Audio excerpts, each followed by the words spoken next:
Good morning, everybody. It is Tuesday, February 21st. The catastrophe, lies, corruption, and insult continue in East Ohio. The CEO of Norfolk Southern said he's there to support the people. Well, get to supporting. Get to supporting. Nobody's stopping you.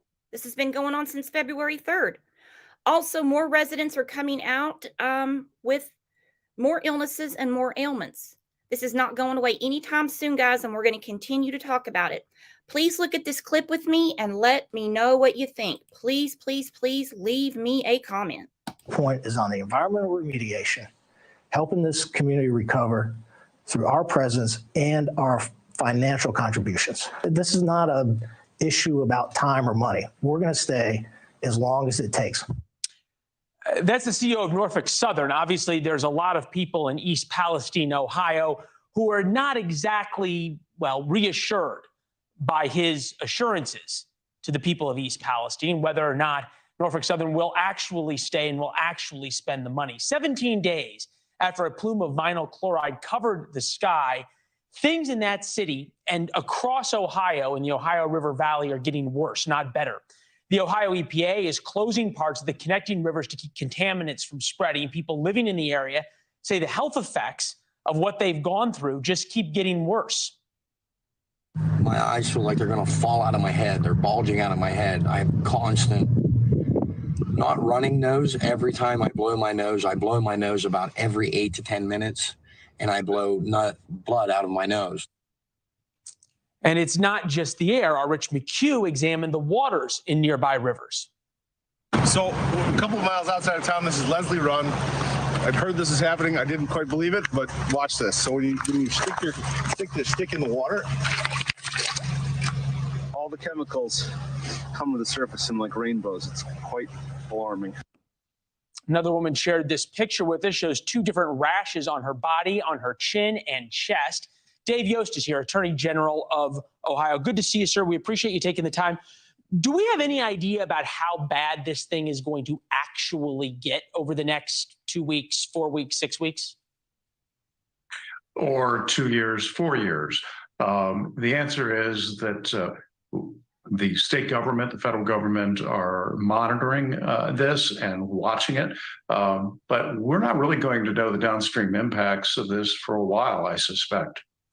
You think about what we hear about in the past around towns that have had enormous either chemical spills or factories that dumped huge amounts of chemicals, cancer clusters, long-term health effects, and the kinds of rashes and eye issues and sinus issues that the residents are describing.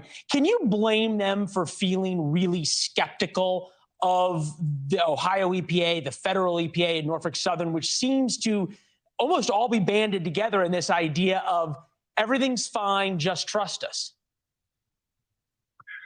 Well, I certainly understand why people might be skeptical at this point.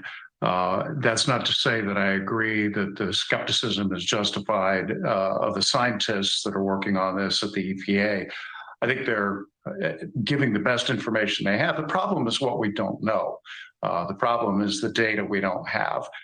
And we're going to keep working on it. But here's my commitment as the Attorney General. I don't run the emergency response, obviously, but I do run the lawsuits. And we are going to make sure that the people who are responsible are held responsible. I'm going to stick up for the people of Ohio and the people of East Palestine.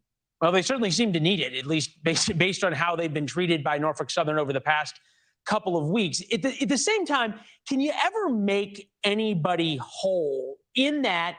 Sure, you could pay for them to move out of town while you clean the rivers, but can you make up for everybody's lost wages, for businesses that have had to close, for lost value of homes, because no one's going to want to buy a home and move to East Palestine for many years until we really know the soil is clean? Can Norfolk Southern ever be held responsible for all that?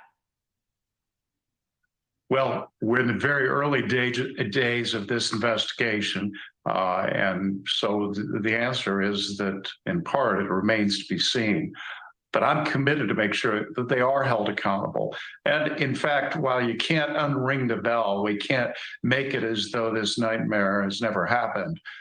People can be compensated for their loss, for the health impacts, and they should be, whether that's done voluntarily by Norfolk and Southern, or there's already several private lawsuits that have been brought. Yeah, we talked to one of the lawyers who was suing Norfolk Southern.